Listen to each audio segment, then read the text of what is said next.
So the fallout, I know we had, like, the idea was, well, okay, we've got Rey Fenix. Normally, his buddy would come out, but surprise, we've got your buddies because the guys who don't like you are helping us. And then somebody goes, no, fuck that. It's Moxley because I've been watching you. And now somebody's going to come out to stop it. Like, I get that, but, like, it just felt like a lot of convoluted to get there, if that makes sense. Okay, so I was with the fallout angle up until that point because everything made sense to me, right? So Kenny Omega and Rey Fenix do have this history going back to AAA and some other matches. And so Kenny Omega just doesn't like Rey Fenix, right? It just, fuck that guy, hate him. So now Kenny Omega is this villainous heel. Make an example of him. Yeah, he's going to make an example and end the career of Rey Fenix. So obviously, to make sure that happens, he's going to pay off the family. Eddie Kingston already doesn't like Pac and Pentagon right now. Money. And he needs money, and he's a villainous asshole. So, of course, he's going to do it. So, still logically makes sense, right? And Eddie Kingston taking all the, like, he wants the shine. It was the main event spot. Of course, he wants that camera time and all of that. Like, yeah, he's going to do it. And so, they're beating up Pac and Pentagon, right? So, boom. Okay, cool. And then so now Kenny Omega is going to make his way, and he's going to take out Rey Fenix to make an example of how great of a champion is. Well, earlier in the show, like John Moxley said, every breath you take, every move you make, I'll be watching you. So he comes out and he has his fucking baseball bat with barbed wire. Because why barbed wire? It's fucking John Moxley. So I'm believing it, right? He's beating him up. Okay, here we go. Maybe round 3 of Kenny Omega, John Moxley.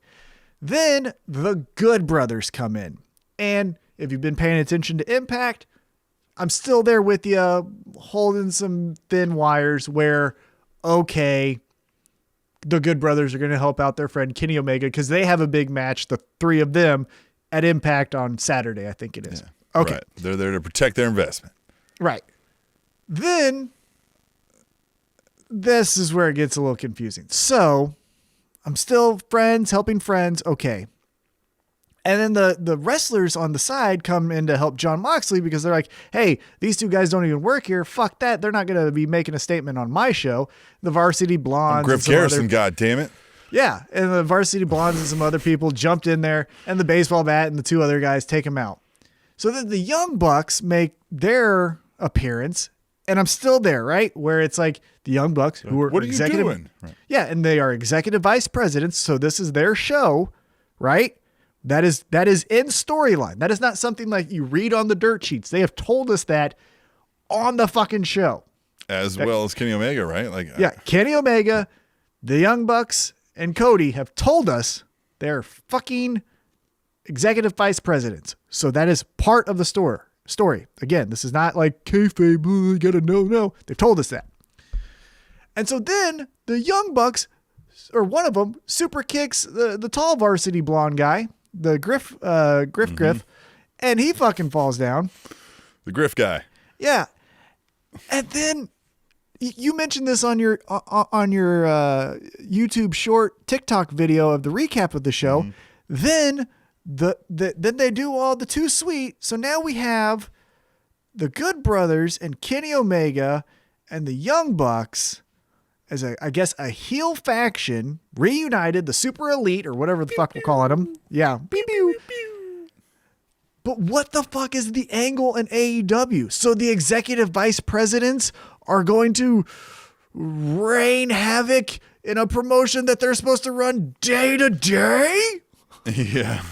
What the fuck is that? Seems like they're going to have an issue on Monday's all hands meeting. Yeah, it doesn't make any fucking sense. It doesn't. What? Tim, it'd be like if I started a company and I was like, hey, I'm a software company. I hired 10 employees. I gave them all computers, but guess what? They all got a fucking virus on it. Like, what the fuck are we doing? It makes no goddamn sense. Yeah. Yeah, so like the only way like I see this would have worked was like if he was going like if it was still the Good Brothers against like Cody and the Young Bucks. If Omega was like, nah, fuck you guys, I just wanted your money and I just been using you the whole time.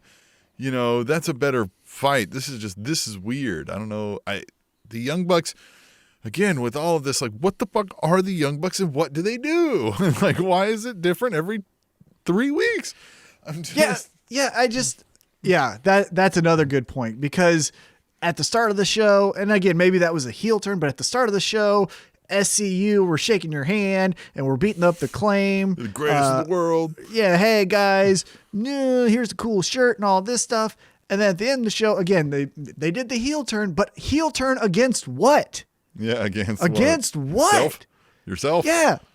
Now, you had mentioned off air, because I asked you about this because I just am thoroughly confused. You're like, well, maybe this is all a thing about we were greedy and we wanted to take Tony Khan's money. Mm-hmm. So this was all big, long play to just get the billionaire to make us rich and powerful. Right. If that's the storyline, that's still a lot of connecting dots that is going to be hard to put together. Yeah.